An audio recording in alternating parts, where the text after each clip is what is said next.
8वां अध्याय। 8वें अध्याय में श्री भगवान अर्जुन को अध्यात्म, ब्रह्म, अधिभूत, अधिदैव, अधियज्ञ आदि के बारे में समझाते हैं।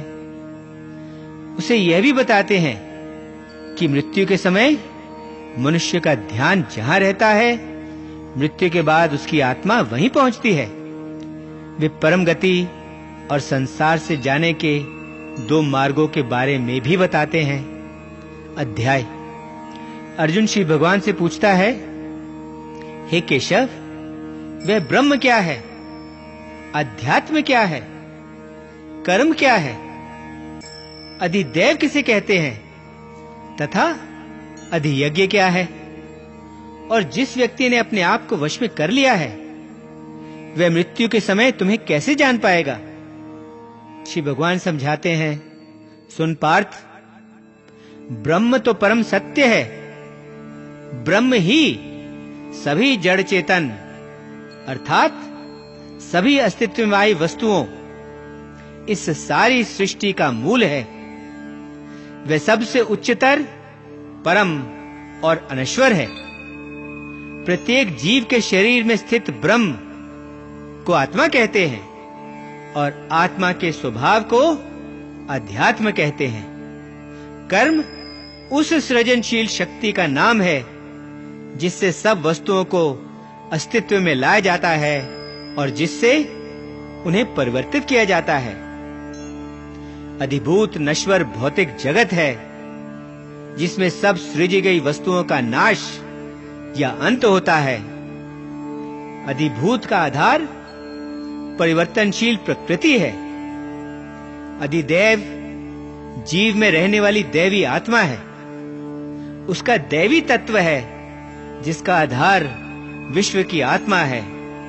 अधियज्ञ शरीर है जिसमें सभी यज्ञ और कर्म किए जाते हैं, जिसका आधार, जिसका स्वामी स्वयं मैं ही हूं। मृत्यु के समय जो व्यक्ति मेरा ही ध्यान करता हुआ शरीर छोड़कर इस संसार से जाता है, वह निश्चित ही बिना संदेह मेरे पद को प्राप्त कर लेता है। अंतिम समय में मनुष्य जिस जिस भाव का ध्यान करता हुआ शरीर छोड़कर इस संसार से जाता है, वह उस भाव के ध्यान में सदा मग्न रहने के कारण उस दशा को ही प्राप्त करता है। इसलिए पार्थ, तू सदा मुझे ही याद कर और युद्ध कर। जब तेरा मन और तेरी बुद्धि दोनों मेरी ओर ही एकाग्र रहेंगे, तब निश्चित रूप से बिना संदेह तू मुझे ही प्राप्त करेगा।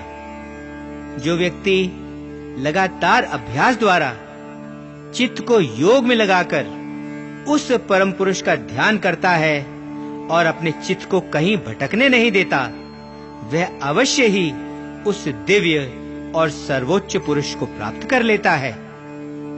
जो व्यक्ति उस सब कुछ जानने वाले परमात्मा का ध्यान करता है, जो कि सूक्ष्म से भी सूक्ष्म है और जो सबको धारण करने वाला है, जिसके रूप का ध्यान भी नहीं किया जा सकता, जो अंधकार से परे है और जो सूर्य जैसे तेज वाला है। जो व्यक्ति मृत्यु के समय मन को भक्ति और योग बल से स्थिर करके और अपनी प्राण शक्ति को भौहों के बीच अच्छी तरह स्थापित करके वैसा करता है, वह उस दिव्य परम पुरुष यानी वह मुझी को प्राप्त करता है। अब मैं संक्षेप में तुझे उस दशा के बारे में बताऊंगा जिसे वेदों को जानने वाले अनश्वर कहते हैं, जिसमें वैरागी और अन्य पहुंचे हुए लोग प्रवेश करते हैं और जिसे पाने के लिए लोग कठिन ब्रह्मचर्य का जीवन बिताने के लिए सदा तैयार और तत्पर रहते हैं। शरीर के सभी द्वारों को संयम में रखकर, मन को हृदय में रोककर, प्राण शक्ति को मस्तक में स्थिर करके और योग द्वारा एकाग्र होकर जो अक्षर ओम, जो कि ब्रह्म ही है, का उच्चारण करता हुआ, मुझ भगवान को याद करता हुआ अपने शरीर को छोड़कर इस संसार से जाता है, वह परम गति को प्राप्त कर लेता है। जो मनुष्य अन्य किसी भी वस्तु का ध्यान न करता हुआ लगातार मुझे ही याद करता रहता है, वह अनुशासित योगी मुझे आसानी से प्राप्त कर लेता है। मुझ तक पहुंचने के बाद उस योगी को परम गति मिल जाती है। इसलिए उसे इस अस्थाई और दुख भरे संसार में फिर जन्म नहीं लेना पड़ता। नीचे के लोक से लेकर ब्रह्मलोक तक सभी लोग ऐसे हैं जिनसे फिर जन्म लेना पड़ता है, लेकिन मुझ तक पहुंचने के बाद किसी को फिर जन्म नहीं लेना पड़ता। जो लोग इस बात को जान लेते हैं कि ब्रह्मा का एक दिन 1000 युग लंबा होता है और ब्रह्मा की एक रात भी 1000 युग लंबी होती है, वे योगी जन काल के तत्व को जान लेते हैं। ब्रह्मा का दिन आरंभ होने पर सारी सृष्टि, सभी वस्तुएं मेरी अव्यक्त प्रकृति से प्रकट होती हैं, उससे उत्पन्न होती हैं, और ब्रह्मा का दिन समाप्त होने पर और उसकी रात होने पर यही सृष्टि सभी वस्तुओं समेत मेरी उसी अव्यक्त प्रकृति में विलीन हो जाती है, उसमें समा जाती है। यह वही बार-बार उत्पन्न होने वाली सृष्टि और वस्तुएं मेरी प्रकृति के वश में होने के कारण बिल्कुल बेबस रात होने पर समाप्त हो जाती हैं और दिन होने पर फिर अपने अपने अस्तित्व में प्रकट हो जाती हैं।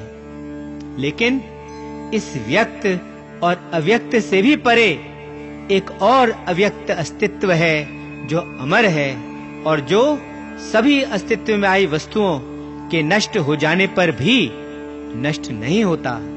यह अव्यक्त अक्षर अर्थात अनश्वर कहलाता है। उसे परम गति भी कहते हैं। यह अव्यक्त अक्षर ही मेरा परम धाम है। जो मेरे इस परम धाम को एक बार पा लेता है, वह फिर कभी संसार में वापस नहीं लौटता। वह परम पुरुष जो सबसे परे है, जिसमें सब जीव निवास करते हैं और जिससे यह संसार व्याप्त है, उसे अनन्य भक्ति द्वारा ही प्राप्त किया जा सकता है। अब मैं तुम्हें वह समय बताता हूं जिसमें मृत्यु के बाद इस संसार से जाने वाले योगी फिर संसार में वापस नहीं लौटते, और वह समय भी बताता हूं जिसमें मृत्यु के बाद जाने वाले फिर संसार में वापस लौट आते हैं। अग्नि, प्रकाश, दिन, शुक्ल पक्ष और उत्तरायण के 6 महीने, यह वह समय है जिसमें संसार से जाने वाले ब्रह्मज्ञानी ब्रह्म तक पहुंच जाते हैं और संसार में वापस नहीं लौटते।